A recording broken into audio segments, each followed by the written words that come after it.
Alright, today is July 3rd, 2010, and it's almost the end of pre-summer peak. Depends on which lake you are. Some lakes have finished 3 to 5 days ago. Some lakes are just finishing up, and this particular lake I'm on is just finishing up. And the title of today's video is Hit and Run.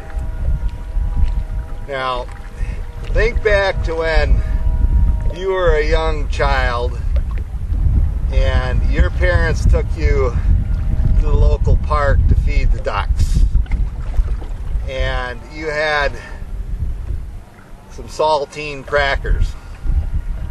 And if you remember, when you threw that cracker out, one duck would get it and a bunch of other ducks would chase the one that has the saltine, and they'd fight over it.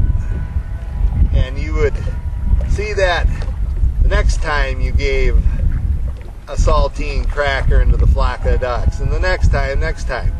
Well, the analogy I'm trying to make is largemouth bass will exhibit this same trait when they're schooled up and feeding. And today,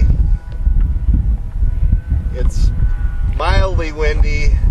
I'm in a 16-foot Lund guide boat, and it's an aluminum boat, and sure, with both trolling motors down, I could probably control the boat and present the lure, to this flock of bass that are all grouped up and ready to feed.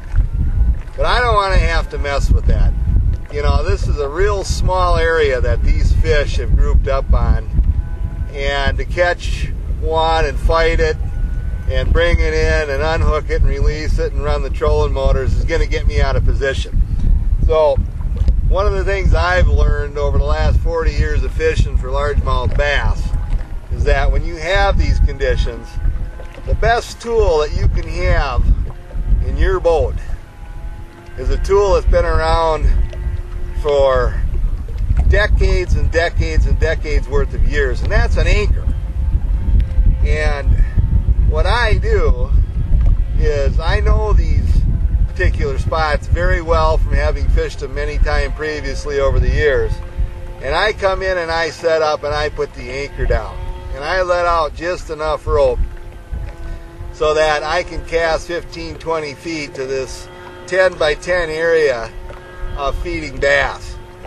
And today, when I set up and threw a big plastic worm in there, I had a hit almost immediately, and that fish hit and ran.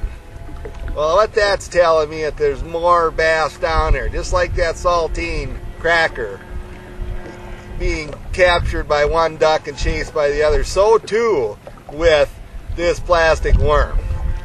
And to really enjoy this, you want to be able to get the fish in as fast as possible, because this is not going to last very long. This particular bite lasted for about 35 minutes.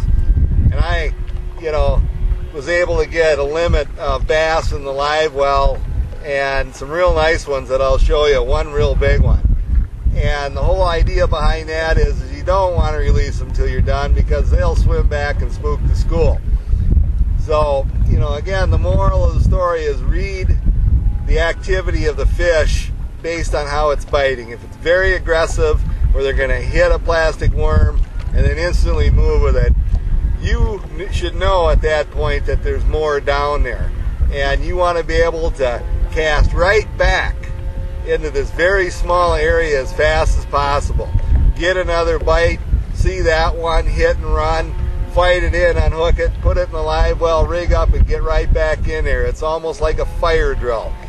But this is a very special time when you're largemouth bass fishing, when they come in as a school and they're very aggressive, when they're feeding, where they have to take their prey and move with it because others are hunting right around them. So without further ado, let me show you some of these largemouth bass.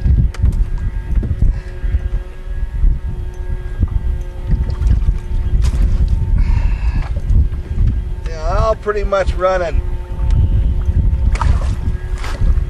this particular sizes, and you can see with the bellies on them that, you know, they're feeding on the bait fish that are down there. So they're going to, you know, gobble up as much as they can in the shortest period of time. I'll show you another one.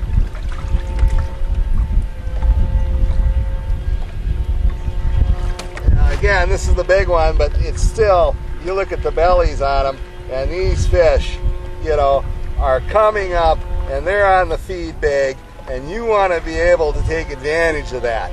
And again, put the anchor down, get ultimate boat control, be able to hook them and get them in the live well real quick and cast back out, because all these fish that I've got in here came within about 35 minutes. I think this is the smallest one that I've got, but they're all pretty much just running this size. So remember the hit and run. Remember that when that bass hits that lure and moves with it, and you can see your line move through the water, it'll pull your rod tip down.